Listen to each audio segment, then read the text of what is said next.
Good morning students. இன்றைக்கி இந்த நெசவு மற்றும் பானை தொழில்நுட்பத்தோட 2 மார்க்கு 10 மார்க்கெல்லாம் நம்ம இன்றைக்கி கொஞ்சம் ஈஸியாக படிச்சிடலாம். லிசன் பண்ணிக்கோங்க நல்லா. ஃபஸ்ட்டு கொஷின், பானை என்றால் என்ன? பானை அப்படின்னா என்ன அப்படின்னு கேட்குறாங்க. இதெல்லாம் எழுதுறதுக்கு நம்ம ரொம்ப கான்செப்ஷுவல் இதெல்லாம் எதுவுமே வேண்டாம், ரொம்ப ஈஸியாக ஞாபகம் வச்சுக்கலாம். ஒரு வாட்டி நீங்கள் படிச்சுக்கோங்க, உங்கள் மனசில் வந்ததை எழுதிருங்க, அவ்வளோதான். பானை என்றால் என்ன? பானை என்பது மண்ணால் செய்யப்படும் ஒரு பொருள். பானைனா என்னது? மண்ணால் செய்யப்படுற ஒரு பொருள். இதை சமைப்பதற்கு, அதுக்கப்புறமே தண்ணி ஊற்றி வைக்கிறதுக்கு, தானியத்தை சேமித்து வைக்கிறதுக்கு பழந்தமிழ் மக்கள் பயன்படுத்தினார்கள், அவ்வளோதான். இதை போட்டுட்டு ஒரு பானையை நீயே வரைஞ்சி வச்சுக்கோ. ஒரு பானையை வரைஞ்சி அதில் தண்ணி இருக்க மாதிரி நீ போட்டு வச்சிரு. டிஃப்ரெண்ட் டைப்ஸில் வரும்ல பானை, அதை அது மாதிரி போட்டு வச்சிரு, அவ்வளோதான். பானை என்றால் என்னன்னு கேட்டால் என்ன சொல்லுவேன்? பானை என்பது மண்ணால் செய்யப்படும் ஒரு பொருளாகும். இதை சமைப்பதற்காக பழந்தமிழர்கள் பயன்படுத்தினர், அவ்வளோதான். பானைகளின் வகைகள். வகை அப்படின்னா என்னென்ன வகை இருக்குது பானையில்? பல வகையில் டிசைனாக பானை செஞ்சு வச்சுருந்துருக்காங்க. 2 இது காலை ஸ்டார்ட் ஆகும்னு ஆரம்பிச்சுக்கோங்க. கண்ணல் காடி, காக்கால ஆரம்பிக்குது. கண்ணு காடி, கண்ணு காடி, கண்ணல் காடி. அதுக்கப்புறம் தசம்பு, தாளை 2 ஆரம்பிக்குது. தசம்பு தடவு, அதுக்கப்புறமே குமிழி. தசம்பு தடவு குமிழி, காலை 2 ஆரம்பிக்குது. காலை 2, கண்ணல் காடி. அதுக்கப்புறம் தாளை 2 ஆரம்பிக்குது. தசம்பு தடவு, தசம்பு தடவு. அதுக்கப்புறமே லாஸ்ட்டாக குமிழி.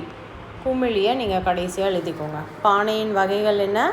தசம்பு, கண்ணல், காடி, குமிழி, தடவு.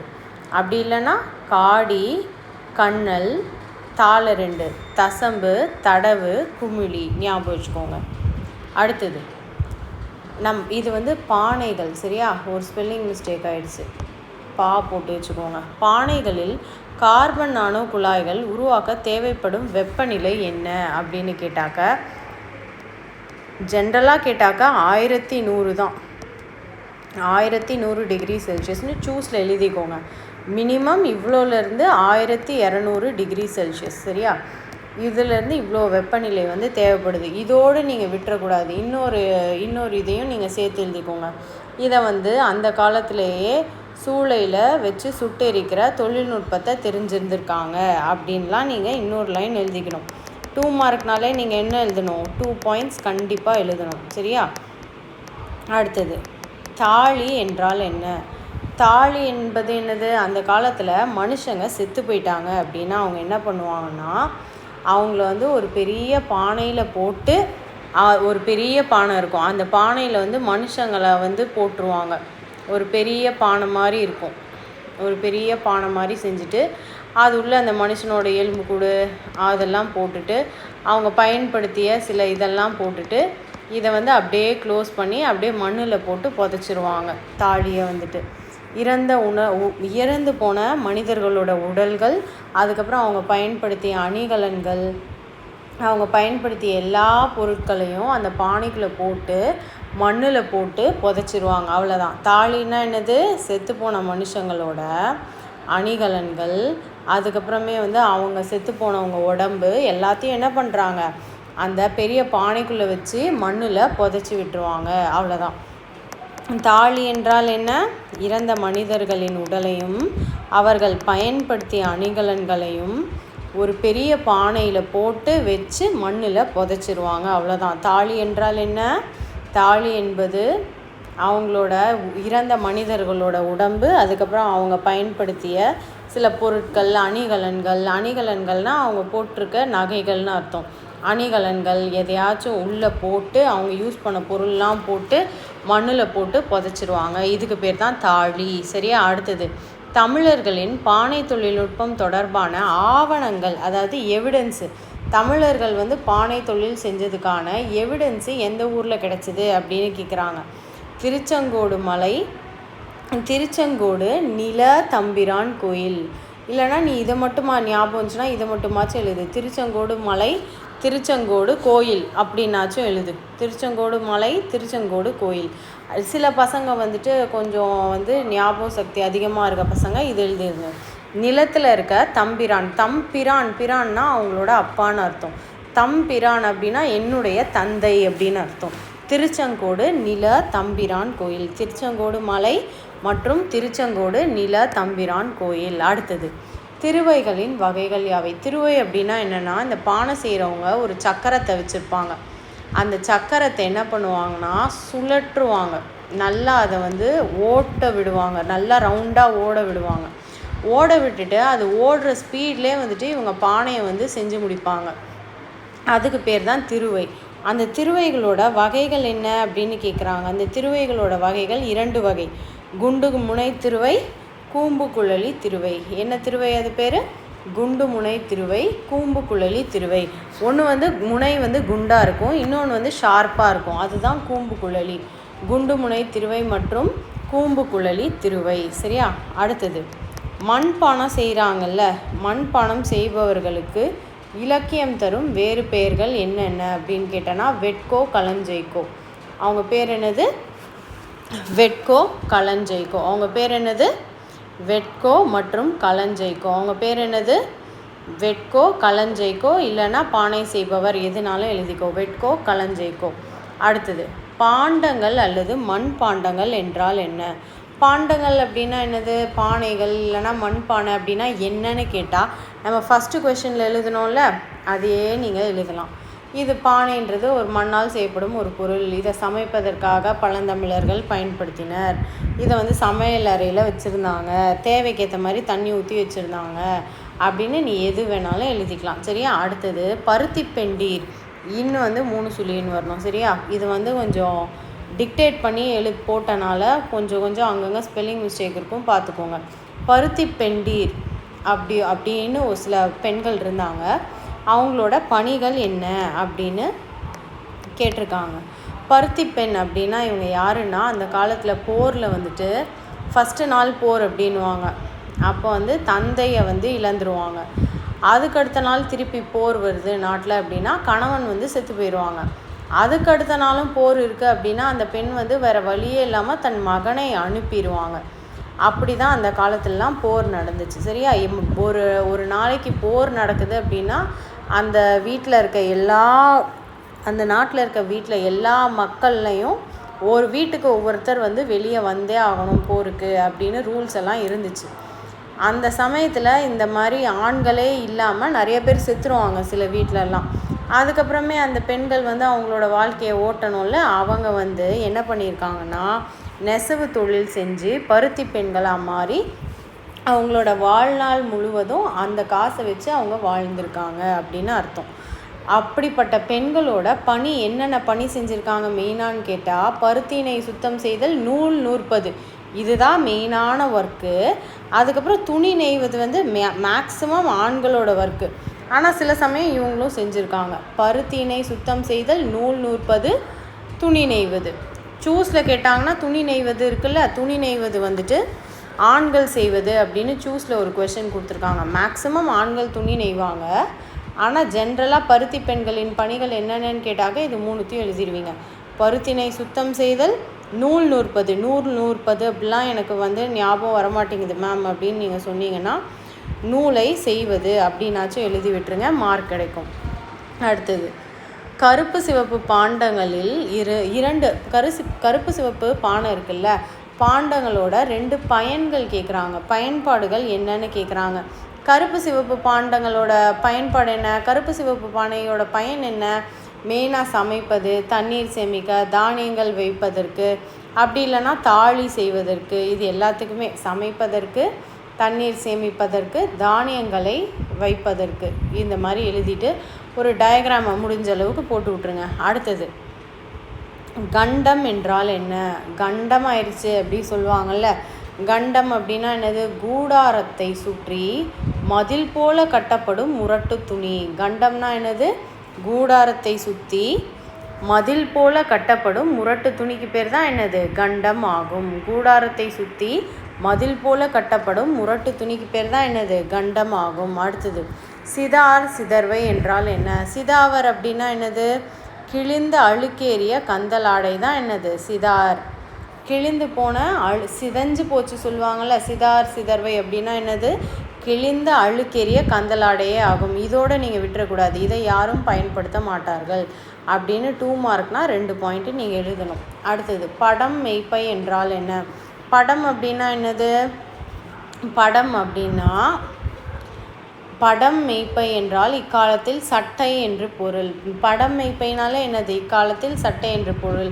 அப்போவே சட்டையெல்லாம் உடுத்தியிருந்திருக்காங்க அப்படின்னு நீ எக்ஸ்ட்ரா ஒரு லைன் நீ போட்டுக்கணும். அடுத்தது துகில் கலிங்கம் பொருள் தருக. துகில் யார் உடுத்தும் ஆடை? ஆண்கள் உடுத்தும் ஆடை. கலிங்கம் யார் உடுத்துகிற ஆடை? பெண்கள் உடுத்தும் ஆடை. துகில் ஆண்கள், கலிங்கம் பெண்கள் உடுத்தும் ஆடை. அடுத்தது நெசவு செய்வதற்கான மூலப்பொருட்கள் என்னென்ன? நெசவு செய்யணும் அப்படின்னா முக்கியமான பொருள் என்னென்ன? பருத்தி வேணும்.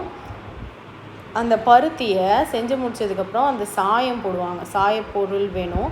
அதுக்கப்புறம் ராட்டை வேணும். பருத்தி, அதுக்கப்புறமே சாயப்பொருள், ராட்டை. பருத்தி, சாயப்பொருள், ராட்டை, இதெல்லாம் நமக்கு வேணும். அடுத்தது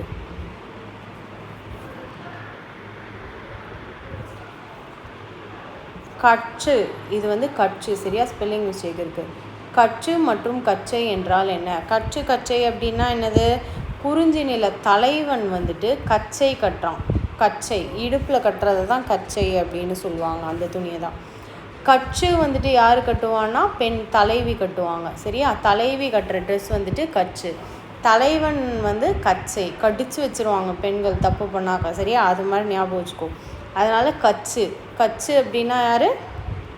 தலைவி. தலைவி கட்டுறது. கச்சை இடுப்பில் கட்டுற ஒரு ட்ரெஸ்ஸு, அது கச்சை தலைவன் கட்டுவான், சரியா? அடுத்தது நெசவு தொழில் என்றால் என்ன? நெசவு தொழில்னா என்னது? நெசவு தொழில் என்பது மக்களுக்கு தேவையான ஆடை, படுக்கை, விரிப்பான், கம்பளம், சாக்கு போன்றவற்றை செய்ய உதவும் தொழில்நுட்பம். ஏதாவது ஒரு 4 பாயிண்ட்டை நீ கரெக்டாக படிச்சுக்கோ. என்னென்ன படிச்சுக்கிற? ஆடை நம்ம போடுற ட்ரெஸ்ஸு. படுக்கை விரிப்பான்னா படுக்கைக்கு மேலே விரிக்கிறது பெட்ஷீட். ஆடை, படுக்கை, விரிப்பான். அதுக்கப்புறம் கம்பளம், சாக்கு. நம்ம போத்தி படுக்கிறதுக்கு பேர் கம்பளம். அது கம்பளி போத்தி படுப்பாங்கள்ல. அதுக்கப்புறம் காலில் போட்டு மிதிக்கிறது சாக்கு அப்படின்னு ஞாபகம் வச்சுக்கோ. நம்ம போட்டிருக்கிறது ஒன்று ஆடை. நம்ம எதை போட்டு மிதிப்போம்? சாக்கை போட்டு மிதிப்போம். அடுத்தது படுக்கை, விரிப்பான், கம்பளம். ஏதாச்சும் ஒரு 4 பொருளை நீ நல்லா ஞாபகம் வச்சுக்கோங்க. அடுத்தது துணிகளின் வகைகள் யாவை? அந்த காலத்தில் என்னென்ன டைப் ஆஃப் துணிகள்லாம் இருந்துச்சு? ஃபஸ்ட்டு குழந்தைகளுக்கு எந்த மாதிரி துணி வேணும்? மெல்லிய துணி தான் குழந்தைங்கனால உடுத்த முடியும். அதனால் சின்ன குழந்தைங்க பிறந்துச்சுன்னா அவங்களுக்கு மெல்லிய துணி. முரட்டு துணி யார் உடுத்துவா? இந்த குளிர் சில மூதாட்டியர்கள், தாத்தாங்க, பாட்டிங்கள்லாம் இருப்பாங்கள, அவங்களால குளிர் தாங்க முடியாது. அதனால் அவங்களுக்கெல்லாம் முரட்டு துணி. மெல்லிய துணி குழந்தைகளுக்கு, முரட்டு துணி கொஞ்சம் வயதானவர்களுக்கு. அதுக்கப்புறம் ராஜா ராணிங்களுக்கெல்லாம் பாம்பு தோல் போன்ற துணி. அதுக்கப்புறம் பட்டாடை, பாம்பு தோல்லாம் ராஜா ராணிகள் உடுத்திப்பாங்க. இந்த மாதிரிலாம் 4 டைப் ஆஃப் ட்ரெஸ் இருந்திருக்கு. அடுத்தது பருத்தி பெண்டீர். ஸ்பெல்லிங்லாம் கொஞ்சம் பார்த்துக்கோங்க. பருத்தி பெண்டீர் என்பவர் யாவர்? பருத்தியை வில்லால் அடித்து அதில் உள்ள விதைகளையும் சொத்தைகளையும் நீக்கி சுத்தம் செய்த பெண்கள் தான் பருத்தி பெண்கள். நான் முன்னாடி சொன்னேன்ல, போரில் கணவனை இழந்த பெண்கள், அவங்க தன்னுடைய வாழ்நாளை கழிக்க நெசவு தொழிலை கற்று நெசவு தொழில் செய்தனர் அப்படின்னு கூட நீங்கள் எழுதிக்கலாம். இல்லைனா பருத்தியை வில்லால் அடித்து அதில் உள்ள விதைகளையும் சொத்தைகளையும் நீக்கி அதுக்கப்புறம் அவங்க என்ன பண்ணியிருக்காங்க? அதை ஆடையாக மாற்றி விற்றுருக்காங்க அப்படின்னு நீங்கள் எழுதிக்கலாம். அடுத்தது சங்க காலத்தில் ஆடைகள் இருந்ததற்கான சான்றுகள் பற்றி கூறுக. சங்க காலத்தில் ஆடைகள் இருந்த சான்றுகள் என்னென்ன சான்றுகள் இருந்துச்சு? ஆந்திர நாடு அமராவதியில் என்ன பண்ணியிருக்காங்கன்னு இதெல்லாம் கூட எனக்கு ஞாபகம் இல்லைன்னா விட்டுருங்க. ஆந்திர நாடு அமராவதியில் ஆடவர், அதாவது ஜென்ஸு ஆடவர் தலைப்பாகை கட்டியிருந்திருக்காரு. ஆடவர் என்ன கட்டியிருந்திருக்காரு? தலைப்பாகை கட்டியிருந்திருக்காரு. அதுக்கப்புறமே அதே இடத்துல சில சிற்பங்கள்லாம் இருந்துச்சு, பெண் சிற்பங்கள்லாம் இருந்துச்சு. அந்த சிற்பத்தில் என்னெல்லாம் இருந்ததுன்னு கேட்டிங்கன்னா, புடவை உடுத்தியிருந்தார்கள். அந்த காலத்திலே ஆந்திர நாடு அமராவதியில் என்னென்ன இருந்திருக்கு? ஆடவர்கள் தலைப்பாகை போட்டிருந்திருக்காங்க. பெண்கள் என்ன போட்டிருந்திருக்காங்க? புடவை அணிந்திருந்திருக்காங்க. இதுலேருந்து என்ன தெரிய வருது? நெசவோட தொன்மை தெரிய வருது. ரொம்ப பழைய நெசவு தொழில் இது வந்து முன்னாடியே ரொம்ப நாளைக்கு முன்னாடியே வந்துடுச்சு அப்படின்றது நமக்கு தெரிய வருது. சரியா? அடுத்த கொஷின், ஆடைகளின் பெயர்கள் என்னென்ன? ஆடைகளோட பெயர் என்ன? ஒரு 4-5 ஞாபகம் வச்சுக்கோங்க. கச்சு கச்சை நம்ம முன்னாடியே படிச்சிட்டோம். அதுக்கப்புறமே வந்து படம் மெய்ப்பை நமக்கு முன்னாடியே தெரியும். அப்புறம் கண்டம் தெரியும். அதுக்கப்புறமே வந்து இன்னொரு டைப் ஆஃப் ஆடை படித்தோம். ஞாபகம் இருக்கா அவங்களுக்கு? சிதார் சிதர்வை. அதுவும் அது வந்து போட மாட்டாங்க. பட் அதுவும் வந்து நீங்கள் எழுதுறதால தான் எழுதிக்கோங்க. துகில் கலிங்கம் ஏதாவது ஒரு 4 படித்து வச்சுக்கோங்க. கச்சு கச்சை, படம் மெய்ப்பை, துகில் கலிங்கம், கண்டம் 4 டைப், ஏதாவது 4 டைப் படித்து வச்சுக்கோங்க. அடுத்தது, எந்த வகை பெண்கள் பருத்தி பெண்களாக மாறினர்? போரில் வந்துட்டு தன்னோட தந்தையை, அதுக்கப்புறமே வந்து கணவனை, குழந்தையை இழந்த பெண்கள் வந்து சிறு தொழிலாக இல்லத்தில் நெசவு தொழிலை செஞ்சுருக்காங்க. இவங்க தான் வந்துட்டு பருத்தி பெண்கள் அப்படின்னு சொல்லியிருக்காங்க. சரியா? அடுத்தது, பருத்தியில் சாயம் இடுவதற்கு என்னென்ன பயன்படுத்தினார்? சரி, பருத்தி வந்து வெள்ளை கலரில் ட்ரெஸ் செஞ்சுட்டாங்க. அதில் சாயம் எப்படி போட்டிருக்காங்க? அவுரி செடி யூஸ் பண்ணியிருக்காங்க. அவுரினா என்ன செடி ஞாபகம் இருக்கா? இண்டிகோ கலர் கொடுக்கும்னு படிச்சிருக்கோம். ஞாபகம் இருக்கா? டார்க் ப்ளூ கலர் நம்ம கொடுப்போம், இண்டிகோ. அவுரி செடி. கொன்றை மஞ்சள் சாறு, மஞ்சள் சாறுன்னு கூட எழுதிக்கோங்க. அவுரி செடி, மஞ்சள், சாயவேர், காசு கட்டி, அதுக்கப்புறம் அவுரிப்பூ. சரியா? அவுரிப்பூ, குங்குமப்பூ, ஏதாச்சும் ஒரு 4 எழுதிக்கோங்க. சரியா? கடுக்காய், அரக்கு, ஏதாச்சும் ஒரு 4 கரெக்டாக எழுதிக்கோங்க. மைண்டில் நல்லா கரெக்டாக ஃபிக்ஸ் பண்ணிக்கோங்க. அவுரி செடி, மஞ்சள் சாறு இல்லைனா கொன்றை மஞ்சள் சாயி, சாயவேர், காசு கட்டி. சாயவேர், காசு கட்டி. அடுத்தது, நெசவு தொழிலுக்கு என்னென்ன விதமான வரிகள் விதிக்கப்பட்டது? நெசவு தொழிலுக்கு என்னென்ன விதமான வரிகள் விதிக்கப்பட்டது? தொழில் வரி, விற்பனை வரி, ஏற்றுமதி வரி. தொழில் வரி, விற்பனை வரி, ஏற்றுமதி வரி. தொழில் வரி, விற்பனை வரி, ஏற்றுமதி வரி. 3 டைப் ஆஃப் வரி வந்து விதிக்கப்பட்டிருக்கு. அடுத்தது, கீறல் குறியீடுகளின் வகைகள் என்னென்ன? கீறல் குறியீடு எத்தனை வகை அப்படி சொல்கிறாங்கன்னு கேட்டிங்கன்னா, ஃபஸ்ட்டு வந்து பானை செய்கிறாங்கல்ல, செய்யும் போது அந்த பானை வந்து ஈரமாக இருக்கும். அது ஈரமாக இருக்கும் போது போடப்படுற கீறல் குறியீடு ஒன்று. இன்னொன்று வந்து அந்த பானையை வந்து பெரிய சூளையில் போட்டு நெருப்பு போட்டு சுட்டு எரிச்சிருவாங்க. அப்போ அந்த பானை வந்து இறுகி கடினம் தன்மையை வந்து அடைஞ்சிடும், கெட்டியாக மாறிடும். அதை வந்துட்டு நம்ம என்ன பண்ணுவோம்னா, அதில் கீறல் குறியீடு போடுறதுக்கு நம்ம என்ன பண்ணுவோம்னா, யானையோட தந்தம், ஒரு பெரிய அழுத்தமான கல், அதெல்லாம் எடுத்துகிட்டு வந்து குறியீடை போடுவாங்க. அதுதான் 2 டைப்ஸ் இருக்குது. என்னென்னு கேட்டிங்கன்னா, பானைகளை மக்கள் வந்து சுடுவதற்கு முன் போடப்படுறது கீறல் குறியீடு ஒன்று. இன்னொன்று வந்து மக்கள் வந்துட்டு பானையை சுட்ட பின் போடப்படுற கீறல் குறியீடுகள் இன்னொன்று அப்படின்றாங்க. அடுத்தது, பாண்டங்களில் உள்ள கீறல் குறியீடுகளை பற்றி கூறுக. பாண்டங்களில் இருக்க கீறல் குறியீடு என்னென்னது? மக்கள் பேசவும் எதுக்காக போடுறாங்கன்னு கேட்குறாங்க. கீறல் குறியீடுகள் எதுக்காக போடுறாங்க? மக்கள் பேசவும், அதுக்கப்புறம் நம்ம வந்து கம்யூனிகேஷன் வச்சுக்கிறதுக்கு, ஒருவரை இன்னொருவர் தொடர்பு கொள்ளவும். அதுக்கப்புறம் எதுக்காக பயன்படுத்துகிறாங்க? இது வந்து என்னுடையது அப்படின்னு தெரியணும்ல, அதுக்காக. இப்போ நம்ம வீட்டில் கூட நம்ம வச்சுப்போம், நம்ம அக்கா தம்பி ஒரே மாதிரி வந்து ஏதாவது வாங்கியிருந்தாங்க அப்படின்னா ஒரு கீரலை வந்து நம்ம தம்பி போட்டு வச்சுருவோம், இல்லைனா ஒரு கீரலை வந்து நம்ம அக்கா போட்டு வச்சுருவாங்க. இது என்னுடையது அப்படின்னு அடையாளத்துக்கு. அந்த காலத்தில் மக்கள் இது மாதிரி தான் கீறல் குறியீட்டை தான் ஃபஸ்ட்டு அடையாளத்துக்காக போட்டு வைக்கிறாங்க. இதிலேருந்து தான் வந்து கொஞ்சம் கிறுக்கல் குறியீடுகள் பரவி, அதுக்கப்புறமே தான் வந்து தமிழ் பிராமி எழுத்து உருவாகி தமிழி அப்படின்னு தமிழ் பிராமி எழுத்து உருவாச்சுல, அதுக்கு பேர் தான் தமிழி. லாஸ்ட்டாக அந்த தமிழ் என்னவா மாறுச்சுன்னு கேட்டிங்கன்னா, நம்ம பேசுகிற தமிழாக மாறிடுச்சு. சரியா?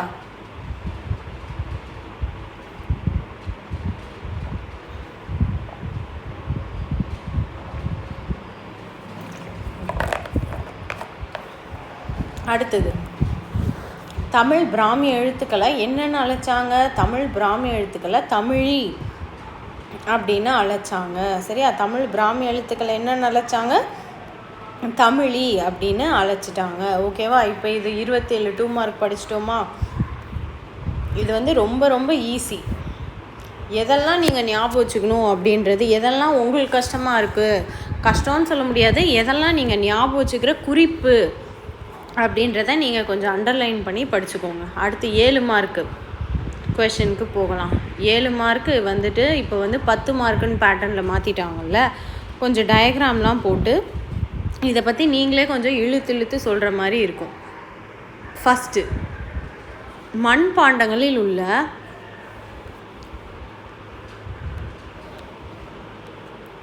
மண்பாண்டங்களில் இருக்க கீறல் குறியீட்டிலேருந்து நம்ம என்னென்ன செய்தி அறியப்படும் அப்படின்னு கேட்குறாங்க. என்னென்ன செய்தி தெரிஞ்சுக்கிறோம் அப்படின்னு கேட்குறாங்க.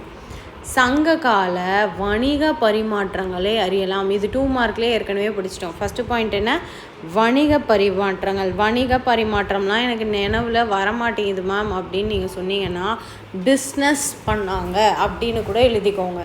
நீங்கள் சொல்கிற தங்கிலீஷில் கூட எழுதி வைங்க. சங்க கால வணிக பரிமாற்றங்கள். ஃபஸ்ட் பாயிண்ட் என்னது, வணிக பரிமாற்றங்கள்.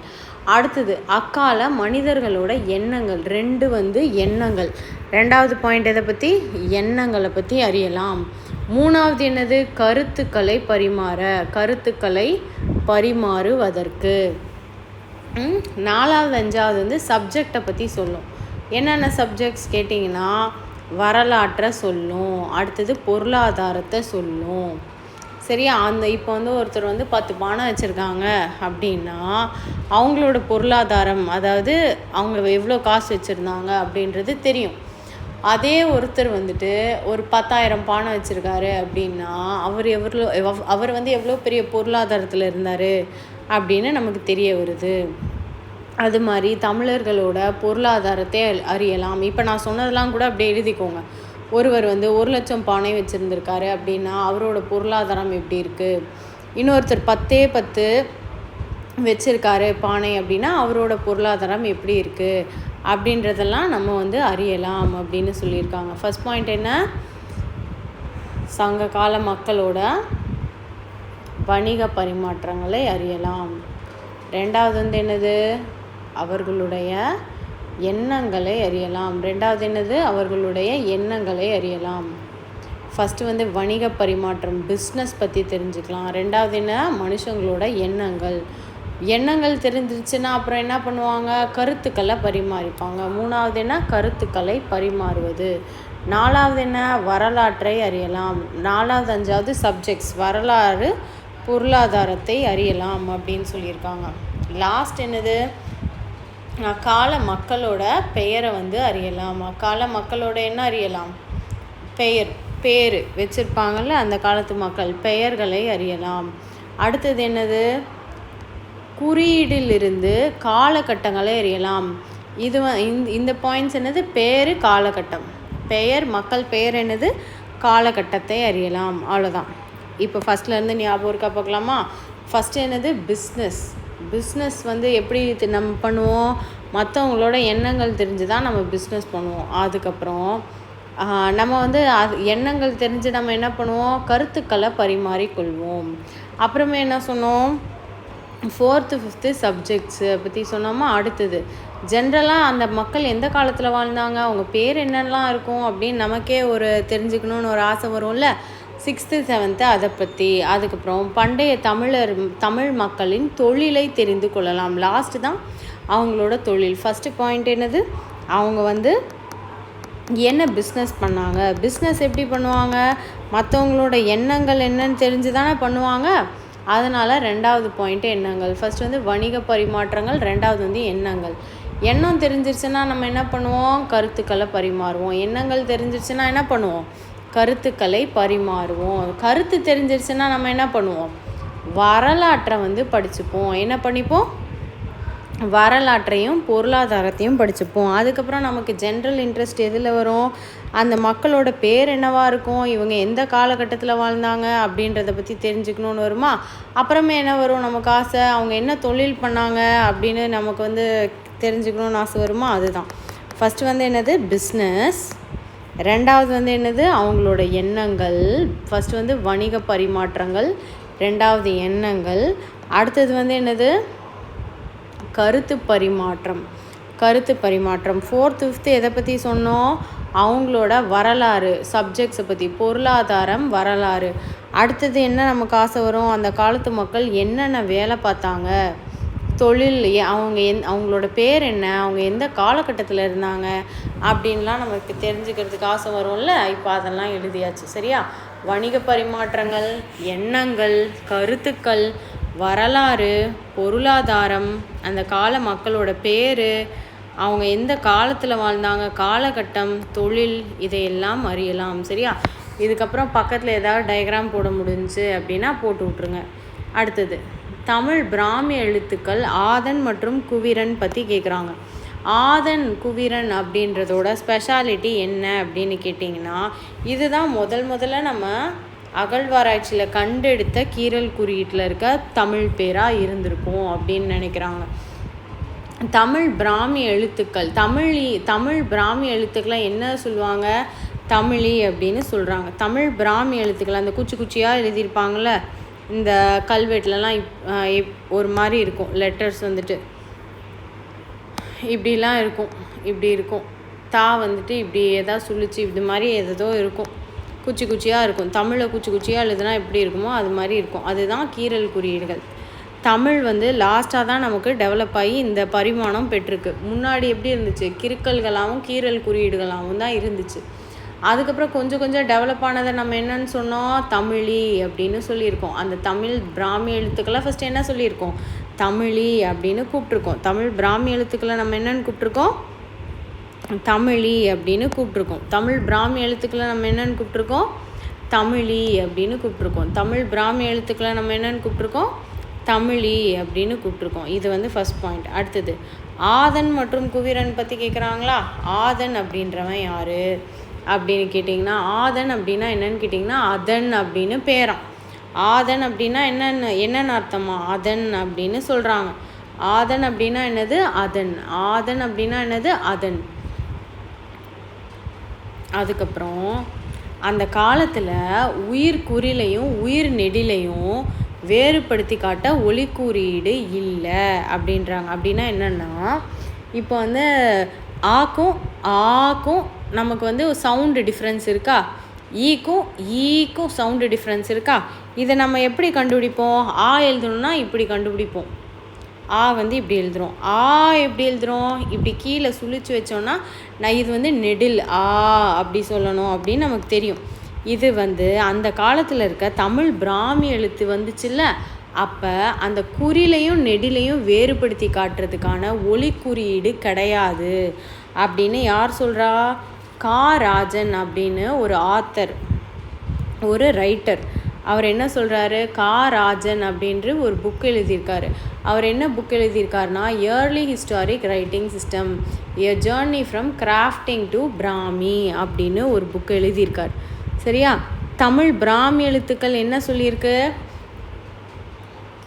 தமிழ் பிராமி எழுத்துக்களை என்னன்னு சொல்லியிருக்காங்க? தமிழி அப்படின்னு சொல்லியிருக்காங்க. தமிழ் பிராமி எழுத்துக்களை என்ன சொல்லியிருக்காங்க? தமிழி அப்படி, தமிழில்னு எழுதியிருக்கு, இது தப்பு. சரியா? தமிழி என்று அழைத்தனர். தமிழ் பிராமி எழுத்துக்களை என்னென்னு அழைத்தனர்? தமிழி அப்படின்னு அழைச்சிருக்காங்க. அடுத்தது ஆதன் அப்படின்னா என்ன பொருள்? ஆதன் அப்படின்னா அதன் அப்படின்னு பொருள். அடுத்தது உயிர் குறிலையும் உயிர் நெடிலையும் வேறுபடுத்தி காட்டுறதுக்கு நமக்கு என்ன கிடையாது? ஒலி குறியீடு கிடையாது அப்படின்னு யார் சொல்லியிருக்கா? கா. ராஜன் அவர் ஒரு புக் எழுதியிருக்கார். என்ன book? Early historic writing system, a journey from grafting to Brahmi அப்படின்னு ஒரு புக்கில் சொல்லியிருக்கார். ஃபஸ்ட்டு 3 பாயிண்ட்டு சொல்லுங்கள் பார்க்கலாம். தமிழ் பிராமி எழுத்துக்கெல்லாம் என்ன சொல்லியிருக்காங்க? தமிழி அப்படின்னு சொல்லியிருக்காங்க. ஆதன் அப்படின்னா என்னது? அதன் அப்படின்னு பொருள். அதுக்கப்புறம் அந்த காலகட்டத்தில் உயிர் குறிலையும் உயிர் நெடிலையும் வேறுபடுத்தி காட்டுறதுக்கு நமக்கு என்ன இல்லையா? ஒலி குறியீடு கிடையாது அப்படின்னு கா. ராஜன் அவர் எழுதிய புக்கு பேர் என்னது? Early historic writing system, a journey from graffiti to Brahmi அப்படின்ற புக்கில் சொல்லியிருக்காரு அப்படின்றாங்க. அடுத்தது இப்போ குவிரன் பற்றி என்ன சொல்கிறாங்கன்னா, கருப்பு சிவப்பு நிற பானை ஓட்டில் ஒரே வரியில் 6 எழுத்துக்களை கொண்ட தமிழ் பெயர் குவிரநாத் அப்படின்னு பொறிக்கப்பட்டிருந்துச்சான். சரியா? இப்போ ஒரு பானையில், ஒரு கருப்பு சிவப்பு பானையில் ஒரே வரியில் ஒரு 6 எழுத்து 1 2 3 4 5 ஒரு எக்ஸாம்பிளுக்கு எழுதுகிறேன் 6 இது மாதிரி ஒரு கிறுக்கல் குறியீடு இருந்திருக்கு. இது என்னவாக இருக்கும் அப்படின்னு யோசிக்கும் போது இது என்னவா இருந்திருக்குன்னு கேட்டிங்கன்னா குவிரநாத் அப்படின்னு இருந்திருக்கலாம் அப்படின்னு சொல்கிறாங்க. அதில் வந்து இன்னு வந்து விடுபட்டு போச்சான். சரியா, குவிரநாத்தில் இன்னு விடுபட்டு போச்சு. இது குவிரன் ஆதனாக இருக்கலாம் அப்படின்னு சொல்கிறாங்க. இதுதான் முதல்ல கீறல் குறியீடுகளில் தோன்றி பின் தமிழ் பிராமி எழுத்துக்களாக தமிழி அப்படின்னு தோன்றிய முத பேர். அதுக்கப்புறமே தான் வந்துட்டு தமிழ் வந்து கொஞ்சம் கொஞ்சமாக கீறல் குறியீட்டிலேருந்து வளர்ச்சி அடைஞ்சிருக்கு, தமிழி உருவம் பெற்றுச்சு, அதுக்கப்புறம் தமிழ் வளர்ச்சி அடைஞ்சிச்சு அப்படின்னு சொல்கிறாங்க. என்னைய பொறுத்தவரையும் இது ரொம்ப இம்பார்ட்டண்ட்டான கொஸ்டின். ஆதன் அப்படின்னா என்னது? அதன் அப்படின்னு பொருள். சரியா, ஆதன் அப்படின்னா என்ன பொருள்? ஆதன் அப்படின்னா அதன் அப்படின்னு பொருள். இதுக்கு முன்னாடி என்ன சொல்லியிருந்தோம்? தமிழ் பிராமி எழுத்துக்களை தமிழி என்று அழைத்தனர். ஆதன் அப்படின்னா என்ன பொருள்? அதன் அப்படின்னு பொருள். அதுக்கப்புறம் என்ன சொல்கிறாங்க? உயிர் குறிலையும் உயிர் நெடிலையும் வேறுபடுத்தி காட்டுறதுக்கு ஒலி குறியீடு அந்த காலகட்டத்தில் இல்லை அப்படின்னு சொல்கிறாங்க. இது யார் சொன்னது? காராஜன், yearly historic writing system, a journey from grafting to Brahmi அப்படின்ற புத்தகத்தில் சொல்லியிருக்காரு. சரியா, அடுத்தது கருப்பு சிவப்பு நிற பானை ஓட்டில் இப்போ குவிரனுக்கு வரலாம். குவிரனில் என்ன சொல்லியிருக்காங்க? கருப்பு சிவப்பு நிற பானை ஓட்டில்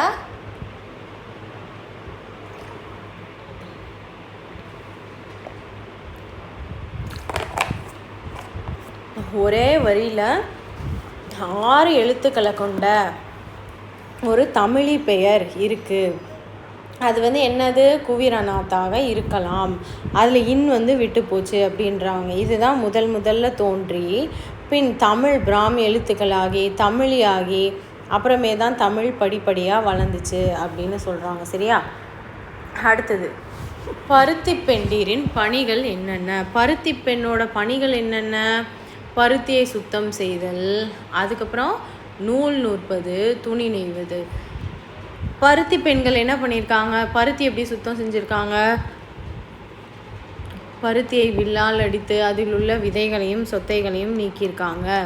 அதுக்கப்புறம் இந்த வேலையை எவ்வளோ நேரம் செஞ்சுருக்காங்கன்னு கேட்டிங்கன்னா இரவு முழுவதும் விளக்கு வைத்து கூட இந்த வேலையை வந்து இவங்க செஞ்சுருக்காங்க. இரவு முழுவதும் விளக்கு வைத்து கூட இந்த வேலையை வந்து செஞ்சு முடிச்சிருக்காங்க. இரவிலும் விளக்கு வைத்து, சரியா, விளக்கு வைத்து இந்த வேலையை செய்தனர். அடுத்து நூல் நூற்பது. பருத்தியினை சுத்தம் செய்த பின் அப்பஞ்சை நூலாக நூற்றார்கள். இவர்கள் செய்த நூலை வந்து என்ன சொல்லியிருக்காங்க? பணுவல் அப்படி சொல்லியிருக்காங்க. ஃபஸ்ட்டு நீங்கள் வந்து ஹெட்டிங் போட்டுக்கோங்க, பருத்தி பெண்களின் வேலை அப்படின்னு ஹெட்டிங் போட்டு பருத்தியை சுத்தம் செய்தல், நூல் நூற்பது, துணி நெய்வது அப்படின்னு எழுதிடுங்க. பருத்தி எப்படி சுத்தம் செஞ்சாங்க? பருத்தியை வில்லால் அடித்து அதில் இருக்க விதைகள் சொத்தைகள்லாம் நீக்கிட்டு என்ன பண்ணியிருக்காங்க? நல்லா சுத்தம் செஞ்சுருக்காங்க. இந்த வேலையை இரவிலும் விளக்கு வைத்து முடிச்சிருக்காங்க அப்படின்னு சொல்லிட்டாங்களா. அடுத்தது நூல் நூற்பது. பருத்தினை சுத்தம் செய்த பின் அப்பஞ்சை நூலாக நூற்றார்கள். சரியா, இவர்கள் செய்த நூலை என்னன்னு சொல்லியிருக்காங்க? பணுவல் அப்படின்னு சொல்லி முடிச்சிட்டாங்க. அடுத்து லாஸ்ட்டு துணி நெய்வது. கணவனை போரில் இழந்த பெண்கள் பொருளீட்ட நெசவு தொழிலை வீட்டிலேயே மேற்கொண்டனர். நெசவு தொழில் நுட்பத்தை வந்து இப்பெண்கள் வந்து கற்றுக்கொண்டார்கள். நல்லா கற்றுக்கிட்டு இதை வச்சு நல்லா பொருள் ஈட்டியிருக்காங்க அப்படின்னு சொல்கிறாங்க. ஃபஸ்ட் என்னது? பருத்தியை சுத்தம் செய்தல் தெரியும். நூல் நூற்பது எப்படி? அந்த நூலை எப்படி செஞ்சுருக்காங்க? பருத்தினை சுத்தம் செய்த பின் பஞ்சை நூலாக செஞ்சுட்டாங்க. அவங்க செஞ்ச நூலுக்கு பேர் என்னது? பணுவல். துணி எப்படி நெஞ்சிருக்காங்க? கணவனை போரில் இழந்த பெண்கள் அவங்க வந்து பொருளீட்ட நெசவு தொழிலை வீட்டிலேயே செஞ்சுருக்காங்க. அவங்க என்ன பண்ணியிருக்காங்க?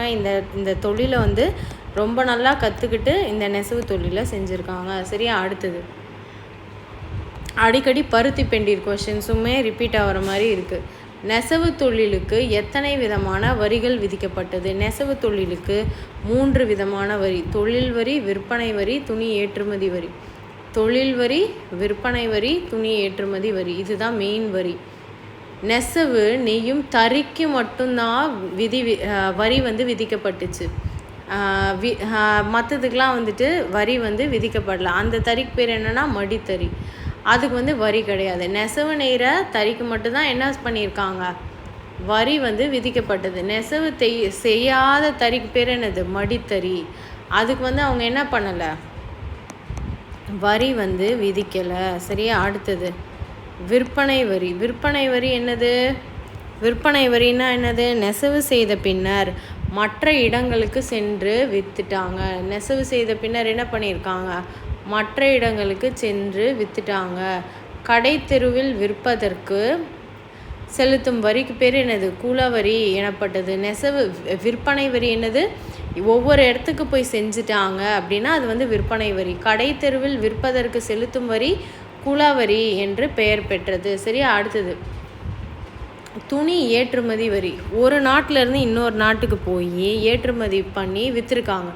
ஒரு நாட்டிலேருந்து இன்னொரு நாட்டுக்கு போய் விற்றுருக்காங்கல்ல, அதுக்கு பேர் ஏற்றுமதி வரி. அவ்வளோதான். தொழில் வரி என்னது, நெசவு செய்கிற தறிக்கு மட்டும் விதிக்கப்பட்டது வரி. நெசவு செய்யாத தறிக்கு பேர் என்னது, மடித்தறி. அதுக்கு வந்து எந்த வரியெலாம் எதுவுமே கிடையாது. விற்பனை வரி என்னது, இவங்க மற்ற இடங்களுக்கு சென்று விற்றுருக்காங்க, தெருவில் விற்றுருக்காங்க. தெருவில் விற்றதுக்கு ஸ்பெஷலாக குலவரி அப்படின்னு போட்டிருக்காங்க. விற்பனை வரிலாம் செலுத்தியிருக்காங்க அந்த காலகட்டத்திலே. அடுத்தது என்னது, துணி ஏற்றுமதி வரி. சங்க கால மக்கள் கடல் கடந்து கூட போய் என்ன பண்ணியிருக்காங்க, துணியை ஏற்றுமதி பண்ணி விற்றுருந்துருக்காங்க. அதுக்கு போடுற வரிக்கு பேர் வந்து ஏற்றுமதி வரி.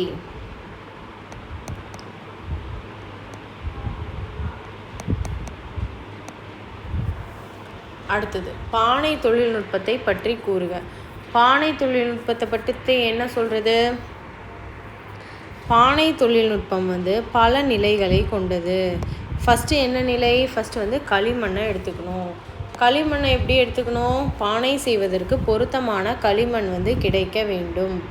பானை செய்வதற்கு என்ன பண்ணணும்,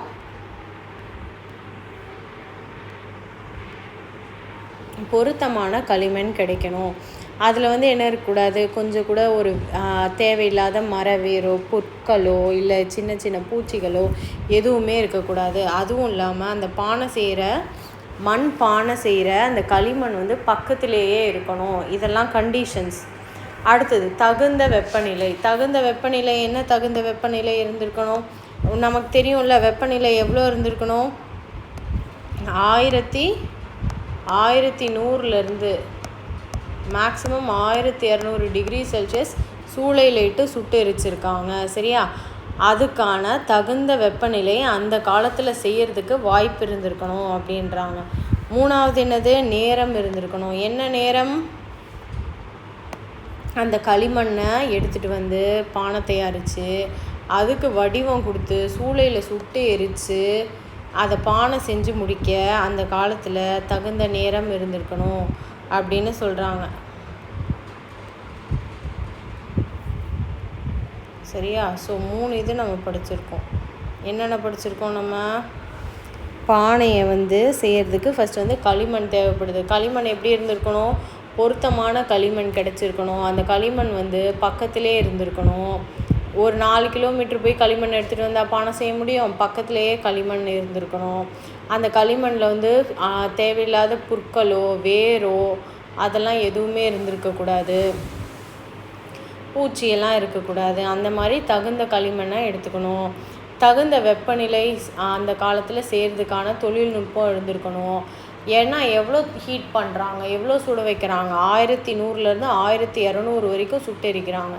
மூணாவது என்னது, அந்த காலத்தில் இதை செஞ்சு முடிக்க நேரம் இருந்திருக்கணும் அப்படின்னு சொல்கிறாங்க. அடுத்தது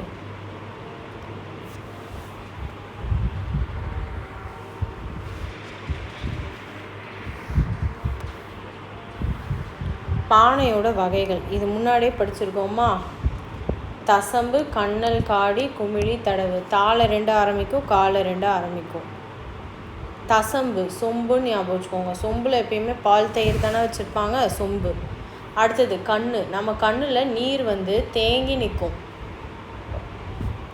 அதனால் நீர் நிறைத்து வைக்கப்படும் பானை, தேங்கி நிற்கிது. அடுத்தது காடினா ஜாடின்னு ஞாபகம் வச்சுக்கோங்க. ஊறுகாய் ஜாடி, ஊறுகாய் சேமிக்க பயன்படும். எதுக்கு பயன்படுது, ஊறுகாய் சேமிக்க பயன்படும். அடுத்தது என்னது? குமிழி. குமிழி வந்து என்னது? இப்படி எழுதுகிறோமா? இது வந்து ஒரு வடசட்டி மாதிரியே இருக்கா? இதில் சமைக்கிறதுக்கு நமக்கு வடசட்டி மாதிரி இருக்கா? அதனால் குமிழி அப்படின்றது என்னது? வீட்டில் உணவு சமைக்க பயன்படுத்தப்படும். அடுத்தது தடவு. தடன்னு தண்ணி ஒழுகுது அப்படின்னு நினச்சிக்கோ. தண்ணீர் சூடுபடுத்த பயன்படும். தடவு எப்படி? தண்ணீர் சூடுபடுத்த பயன்படும். ஃபஸ்ட்டு தசம்பு. சொம்பு ஞாபகம் வச்சுக்கோங்க. பால் தயிர். கண்ணில் தண்ணி தேங்கி நிற்கிது. நீரை நிறைத்து வைக்க. காடினா ஊறுகாய் ஜாடி, ஊறுகாய் சேமிக்க. குமிழினா அது சமைக்க, அந்த ஷேப்பை பார்த்துக்கோங்க, சமைக்கிறதுக்கு. அடுத்தது தடவு. தடன்னு தண்ணி ஒழுகும், அதனால் தண்ணீரை சூடுபடுத்த. சரியா? அடுத்தது கருப்பு சிவப்பு பாண்டங்கள், அதோட பயன்களை சொல்லுங்கள். இது எதுனாலும் நம்ம ஊனா எழுதலாம்.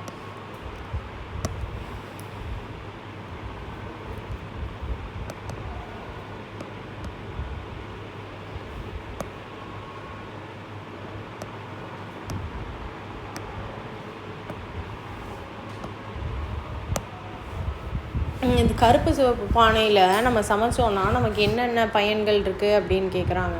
பொதுவாக ஃபஸ்ட்டு இதை எழுதி முடிச்சுருங்க. முதுமக்கள் தாலி. இது வந்து ஒரு மிகப்பெரிய பானை. அதில் வந்து இறந்தவர்களோட உடலையும் அதுக்கப்புறமே அவங்க பயன்படுத்திய பொருட்களையெல்லாம் உள்ளே போட்டு மண்ணில் புதைப்பர். இதை எழுதி முடிச்சுருங்க. அடுத்தது வேறு என்ன எழுதலாம்? ரெண்டாவது வந்துட்டு இந்த பானையில் சமைச்சோம் அப்படின்னா மண் பானையின் பயன்கள், கருப்பு சிவப்பு பானைகளின் பயன்கள் ரெண்டுத்தையும் அப்படியே கிளப் பண்ணிடுறேன். இது ஒரே கொஷினாக படிச்சுக்கோங்க. ரெண்டாவது வந்து அந்த பானையில் சமைச்சோன்னா pH வந்து கரெக்டாக வந்து நமக்கு செயல்படும். pHனா என்னது உங்களுக்கு தெரியுமா? pHனா என்னதுன்னு? Potence of hydrogen. அமிலத்தன்மை. அது ஒரு நம்ம சாப்பாட்டில் அமிலத்தன்மை அதிகமாக இருந்தாலோ இல்லை காரத்தன்மை அதிகமாக இருந்தாலோ அது வந்து கரெக்டாக நமக்கு வந்து சாப்பிட்ற மாதிரி மாற்றி கொடுத்துரும். pH வந்து கரெக்டாக செயல்படும். மூணாவது என்ன? நீரை வந்து நல்லா சுத்திகரிக்கும். நீரை வந்து என்ன பண்ணும்? நல்லா சுத்திகரித்து நமக்கு கொடுத்துரும். அடுத்தது நாலாவது என்னது கேட்டிங்கன்னா குளுக்கோஸ் அளவு.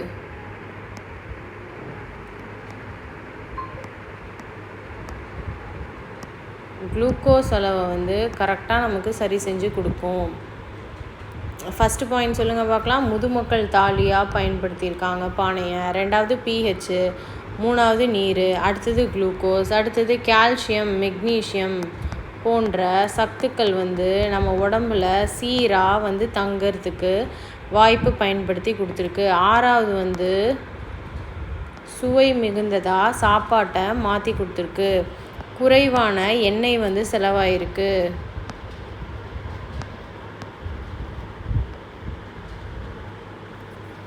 இந்த இடத்துல இடம் பத்தலை, ஓகேவா? குறைவான எண்ணெய் வந்து செலவாயிருக்கு. இந்த மாதிரி ஒரு 7 பாயிண்ட். ஃபஸ்ட் பாயிண்ட் என்னது?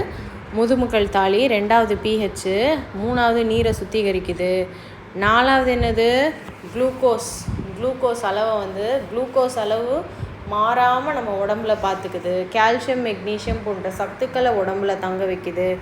ஆறாவது உணவு நல்ல சுவை மிகுந்ததாக மாறுது. ஏழாவது எண்ணெயை வந்து ரொம்ப கம்மி செலவாகும். எட்டாவது நம்மளோட உடம்பை வந்து ரொம்ப ஸ்ட்ரென்த்தாக ஹெல்த்தியாக பார்த்துக்கும்.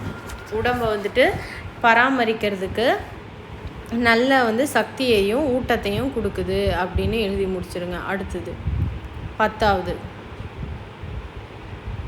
9வது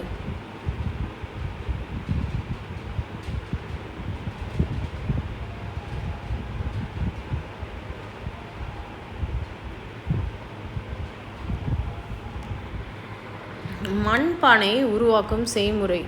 மண்பானை எப்படி உருவாக்குறாங்க அப்படின்னு கேட்டிங்கன்னா ஃபஸ்ட்டு வந்து அந்த களிமண் எடுத்துகிட்டு வராங்க. எடுத்துகிட்டு வந்து தண்ணியில் ஒரு நாள் முழுக்க ஊற வைக்க வேண்டும். அம்மா எப்படி டீ காஃபி போடுவாங்க, அதுக்கு சில இதெல்லாம் இருக்குல்ல, அதே மாதிரி தான் மண்பானை செய்கிறதுக்கு மண்ணை எடுத்துகிட்டு வந்து நல்லா தண்ணியில் ஒரு நாள் ஃபுல்லாக ஊற வச்சிடுறாங்க. பின் அதோடு குறிப்பிட்ட அளவு மணல் சாம்பல், கொஞ்சம் குறிப்பிட்ட அளவு மணல் சாம்பல் பனை வெல்லம், உப்பு கடுக்காய், இது 3 நம்ம கிச்சன்லேருந்து வந்துடும். பனை வெல்லம், உப்பு கடுக்காய். மணல் சாம்பல், மண் சாம்பல், இது வந்து தெருவிலேருந்து நம்ம எடுத்துகிட்டு வர்றது. மணல் சாம்பல், பனை வெல்லம், உப்பு, வெல்லம், பனை வெல்லம், உப்பு கடுக்காய், இதெல்லாம் எடுத்துகிட்டு வந்து அதோட கலந்து சேர்த்து பிசைகிறாங்க. அந்த மண்ணு கூட வச்சு பிசைகிறாங்க.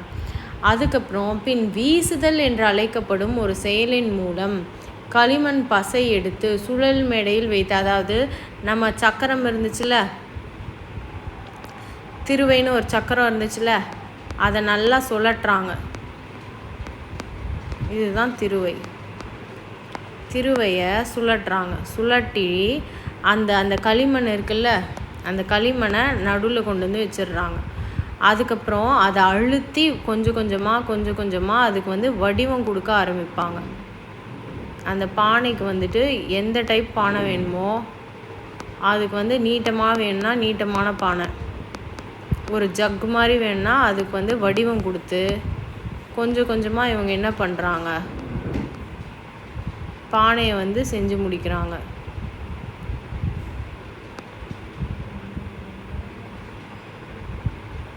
வடிவம் கொடுத்து அந்த பானையை வந்து என்ன பண்ணுறாங்க, செஞ்சு முடிக்கிறாங்க. சரியா? மணல் சாம்பல், பனை வெல்லம், உப்பு கடுக்காயெல்லாம் போட்டு பிசைஞ்சிடுறாங்க. அதுக்கப்புறம் வீசுதல் அப்படின்ற முறையில் அந்த களிமண் பசையை சுழல் மேடையில் எடுத்து வச்சு பானை செய்கிறாங்க. அந்த பானை செய்கிறாங்கல்ல, அது செய்யப்படும் சக்கரத்தை வந்து ஒரு கொம்பு வச்சுருப்பாங்க, ஒரு குச்சி வச்சுருப்பாங்க. அந்த குச்சியை வச்சு இதை தள்ளி விட்டு சுழட்டி செஞ்சு முடிப்பாங்க. அவ்வளோதான்டா. இதை வந்து இந்த டயக்ராமோட கூட நீ வந்து போட்டுக்கோ. அடுத்தது, கருப்பு சிவப்பு பாண்டங்களின் மூலக்கூறுகள் பற்றி கூறுக. இது வந்து கொஞ்சம் கெமிஸ்ட்ரி பற்றி வருது. கருப்பு சிவப்பு பாண்டங்களோட மூலக்கூறுகள் பற்றி கூறுக. மூலக்கூறுகள் அப்படின்னா என்னது?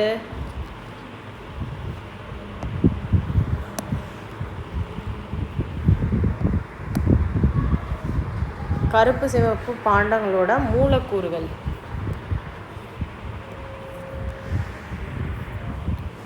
கருப்பு சிவப்பு பாண்டங்களோட மூலக்கூறுகள் என்னது? கீழடியில் கிடைத்த கருப்பு சிவப்பு பானை ஓட்டில் நல்லா ஆய்வு செஞ்சுருக்காங்க. ஆய்வு செய்யும் போது இந்த கருப்பு பானை இருக்குல்ல, இந்த கருப்பு பானையில் என்ன இருந்துச்சுன்னு கேட்டிங்கன்னா கரி இருந்திருக்கு, அதாவது கார்பன் கரி இருந்திருக்கு. அதை வந்து என்ன பண்ணியிருக்காங்கன்னா, மேலும் கருப்பு நிற வண்ணப்பூச்சில் கார்பன் நானோ குழாய்கள் இருந்திருப்பது உறுதியாகுது. இந்த கார்பனை தடவி நல்லா சுட்டெரிச்சிருக்காங்க. இதை வந்து நல்லா கதை மாதிரி கேட்டிருக்கோங்க. கருப்பு நிறத்தில் என்ன பண்ணியிருக்காங்க, கரியை பூசி நல்லா 1100 1200 டிகிரி செல்சியஸ் வரைக்கும் சுட்டு எடுத்திங்கன்னா அது வந்து என்ன ஆயிருக்குன்னு கேட்டிங்கன்னா, இப்படி குழாய் போன்ற வடிவம் வந்து உருவாயிருச்சு. இதுக்கு பேர் தான் கார்பன் நானோ குழாய்கள். இதனால தான் அந்த பானை வந்து இத்தனை எவ்வளோ வருடங்களாக இருக்கும் அது மண்ணுக்குள்ளே புதைஞ்சி இன்னுமே அது வந்து நல்லா பளபளன்னு ஷைனியாக இருக்கிறதுக்கு காரணம் இந்த கார்பன் நானோ குழாய்கள் தான் அப்படிங்கிறாங்க. சரியா? அடுத்தது, இது சிகப்பு நிறத்தில் இருக்குல்ல, சிகப்பு நிறத்தில் இருக்கிறதுக்கு பேர் என்ன போட்டிருக்காங்கன்னு கேட்டிங்கன்னா ஹேமடைட்டு அப்படின்னு போட்டிருக்காங்க. ஹேமடைட் போட்டிருக்காங்க அதில் வந்துட்டு. அதனால தான் அது சிகப்பு நிறத்தில் இருக்குது. சரியா? அதுக்கப்புறம் இந்த நானோ குழாய்கள் வந்துட்டு ஒரு சுவர் நானோ குழாய்கள், பல சுவர் நானோ குழாய்கள். இதுக்கு மேலேயே இது மாதிரி இன்னொரு ஷீட்டாக இருக்கிறதெல்லாம் நமக்கு வந்து உறுதியாகுது அப்படின்னு சொல்கிறாங்க. அவ்வளோதான். சிகப்பு பானை வந்து எதனால் இருக்குது? ஹேமடைட்னு ஒரு பொருள் இருக்குது. கருப்பு பானையில் என்ன போட்டிருக்காங்க? கார்பன் போட்டு சுட்டெரிச்சனால 1000 1200 டிகிரி செல்சியஸ் சுட்டெரிச்சனால நமக்கு என்ன உருவாயிருச்சு? கார்பன் நானோ குழாய்கள் உருவாயிருச்சு. இது வந்து ஒரு சுவர் நானோ குழாய்கள், பல சுவர் நானோ குழாய்கள்னால் இது மேலேயே இதே மாதிரி ஃபார்ம் ஆகிருக்கு. இது மாதிரி ஃபார்ம் ஆனனால தான் இத்தனை வருஷமாக அது வந்து எப்படி இருந்திருக்கு, கொஞ்சம் கூட அதோட பளபளப்பு மாறாமல் நமக்கு கிடச்சிருக்குன்னு சொல்லியிருக்காங்க. அடுத்தது லாஸ்ட் கொஷின், கீறல் குறியீட்டு வடிவங்கள் இருக்குல்ல, கீறல் குறியீடுகளின் வடிவங்கள் மற்றும் தமிழை பற்றி கூறுக. என்னென்ன படித்தோமோ அதெல்லாம் எழுதிடுங்க. இது வந்து சிந்து சமவெளி காலகட்டத்தில் இருந்துச்சு, 5000 வருஷத்துக்கு முன்னாடி பழமையானது. அதுக்கப்புறமே வந்து ஃபஸ்ட்டு கீறல் குறியீடு உருவாச்சு. அதுக்கப்புறமே வந்துட்டு தமிழி உருவாச்சு, அதுக்கப்புறமே தான் தமிழ் வளர்ச்சி பெற்றது அப்படின்னு எழுதிட்டு இந்த ஆதன் குவிரன் படித்தோம்ல 2வது கொஸ்டின், இதை அப்படியே எழுதி வச்சுருங்க. அவ்வளோதான். சரியா? ஒரு ஹெட்டிங் கேட்குறாங்க அப்படின்னா அதுக்கு ரிலேட்டடாக நீங்கள் என்ன வேணாலும் எழுதலாம். ஆனால் அதுக்கு ரிலேட்டடாக இருக்கான்னு பார்த்துக்கோங்க. அதுக்கு ரிலேட்டடாக நீங்கள் என்ன வேணாலும் அதை பற்றி எழுதி வைக்கலாம். சரியா? ஒரு 10 மார்க்கில் 7லேருந்து 10 மார்க் வர்ற மாதிரி ஒரு டயக்ராமோட ஒரு 8 பாயிண்ட்டை போட்டு ஏதாவது டயக்ராம் போடுற மாதிரி போட்டு நீங்கள் வந்து எனக்கு எழுதி கொடுத்துருங்க. ஓகேவா? Thank you children. நல்லா வந்து படிச்சுக்கோங்க, நல்ல மார்க் வாங்குங்க. தேங்க்யூ.